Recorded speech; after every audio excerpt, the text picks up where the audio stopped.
of God's house of salvation. And how should you do spiritual care to someone at the end of life? Let me get my things here for just a moment so I can give that to you.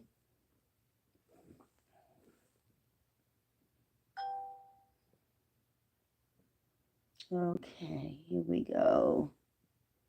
Here we are.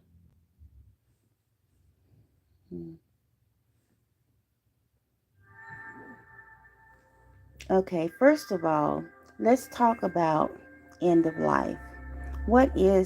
How do you provide spiritual care when you just got the diagnosis that terminal illness is present, and now this person has reached end of life care, and they need to have spiritual care.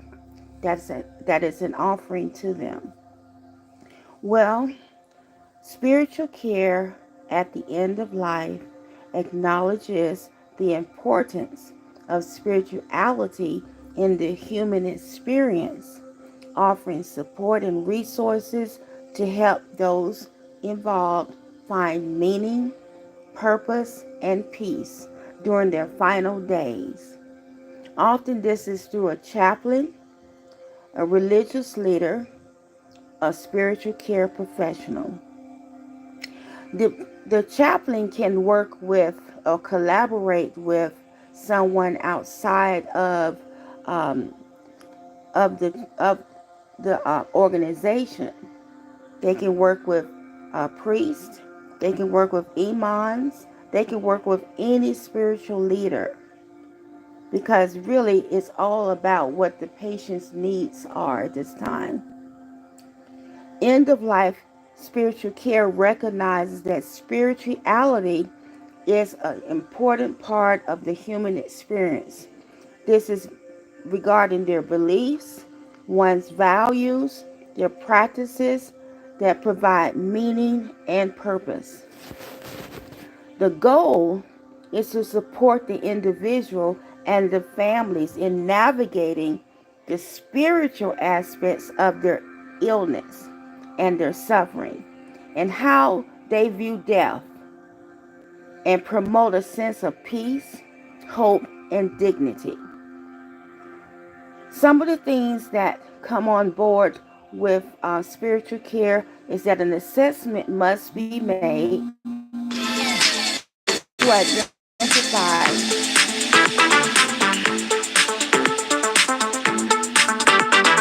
to identify and understand the patient's needs, their beliefs, and practices. And also, there's support available. The chaplain can provide resources and guidance to address spiritual concerns and help them to resolve conflicts and make peace with life circumstances. They can also collaborate with other healthcare professionals, including one's doctor, the nurses, the social workers, the family members, to provide a holistic care for the patient. Then there's compassionate presence. This is where you must show up in listening, active listening, and reflective listening, offering empathy and supportive presence to help the patient and the families cope with difficult emotions and challenges. And of course, there's always resources available, and we can get it through religious leaders, spiritual care professionals, offer support groups, spiritual practices, and of course through your family and friends. What's important to us is to improve the quality of your life, to help you with that, to reduce suffering, addressing your needs, which can alleviate spiritual distress and promote a sense of peace and acceptance. A dignified death. Spiritual care can help ensure you that the person is dying with dignity according to their beliefs and practices. And then we want to always offer them holistic care. This is when we integrate spiritual care into the end of life care and provide a more comprehensive humanistic approach to health care. One of the things that we want to make sure that we do is to recognize and be aware of signs of spiritual distress. When the person is feeling hopelessness, when they feel things like meaninglessness and anger and guilt. And we want to be able to address needs, their needs, to offer support, to offer resources and referrals to spiritual care professionals that they may need.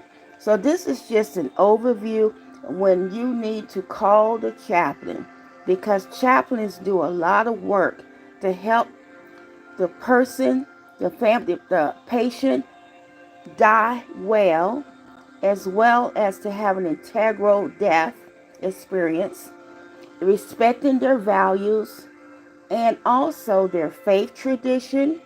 And it doesn't mean that they have to have a faith tradition, because I know that I work with a lot of people that are atheists and agnostic, and that is okay. Their belief is that they don't have the belief that you have, that most people have. So, but they still have a dignity of life, and that's what I want to honor when I talk to someone that does not believe in the Godhead. And so this is just some things to help you out. I don't know where you are in working with your family members or even your own life, but this is just some things to keep in your mind when you're dealing with family members and you are the caregiver and you have to work with your loved one who is dying. And this may give you some peace, because the chaplains also work with caregivers to help them get respite care when they are burned out, because it is a lot of work. When one person goes into hospice, the whole family goes into hospice. So we have to take care of that as well. So you all be blessed, and until next time, by God's graces.